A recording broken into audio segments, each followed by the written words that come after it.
Hi అండి. Welcome to our channel తన cooking and blogs.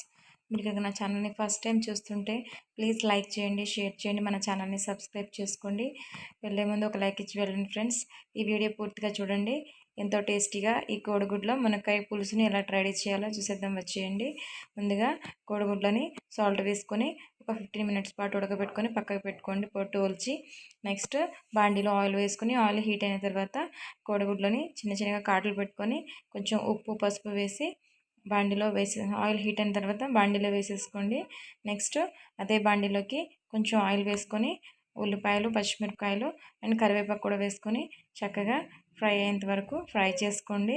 ఈ ఉల్లిపాయలు అనేది త్వరగా ఫ్రై అయిపోవాలి అనుకుంటే ఒక 1 స్పూన్ సాల్ట్ వేసుకొని చక్కగా ఈ ఆనియన్స్ని ఈజీగా త్వరగా మనం ఈ ఉల్లిపాయలని చక్కగా ఫాస్ట్గా కుక్ చేసుకోవచ్చు. చక్కగా స్మూత్గా కుక్ అయిపోతాయండి. తర్వాత మూత పెట్టుకొని కాసేపు మగ్గించుకున్న తర్వాత దీంట్లోకి మనం ఒక టమాటోని, నేను టమాటో కొంచెం గ్రేవీ కోసం వేస్తున్నానండి. అచ్చంగా మీరు చింతపండు పులుసుని వేసుకోవచ్చు. సో కొంచెం గ్రేవీ కావాలంటే టమాటో వేసుకోండి. నెక్స్ట్ ఒక టమాటో అండ్ మునక్కాయ ముక్కలు పీచు తీసేసిన మునక్కాయని చక్కగా కట్ చేసుకొని వేసుకోండి. నెక్స్ట్ మూత పెట్టి ఒక 10 మినిట్స్ పాటు మీడియం ఫ్లేమ్లోనే మగ్గించుకోండి.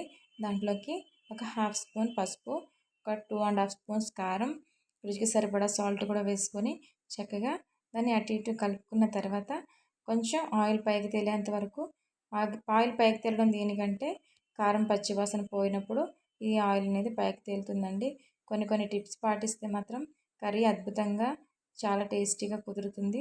సో ఆయిల్ పైకి తేలిన తర్వాత కొన్ని వాటర్ వేసుకొని చక్కగా కర్రీని అటు ఇటు తిప్పుకొని మనం ఉడికించుకున్న కోడిగుడ్లని కూడా దాంట్లో వేసుకొని కాసేపు ఈ వాటర్ అన్నీ ఇంకిపోయేంత వరకు కొంచెం ఒక 10 మినిట్స్ పాటు మీరు మూత పెట్టి కర్రీని మగ్గించుకోండి. నెక్స్ట్ ఒక హాఫ్ లెమన్ సైజ్ చింతపండు నానబెట్టుకొని మనం ఆ చింతపండుని చక్కగా పిసుక్కొని ఆ వాటర్ అనేది ఆ కర్రీలో వేసేసి ఎంతో టేస్టీ అయిన కోడిగుడ్ల పులుసు అయితే రెడీ అయిపోతుంది. ప్లీజ్ నా ఛానల్ని లైక్ చేసి షేర్ చేయండి. మన ఛానల్కి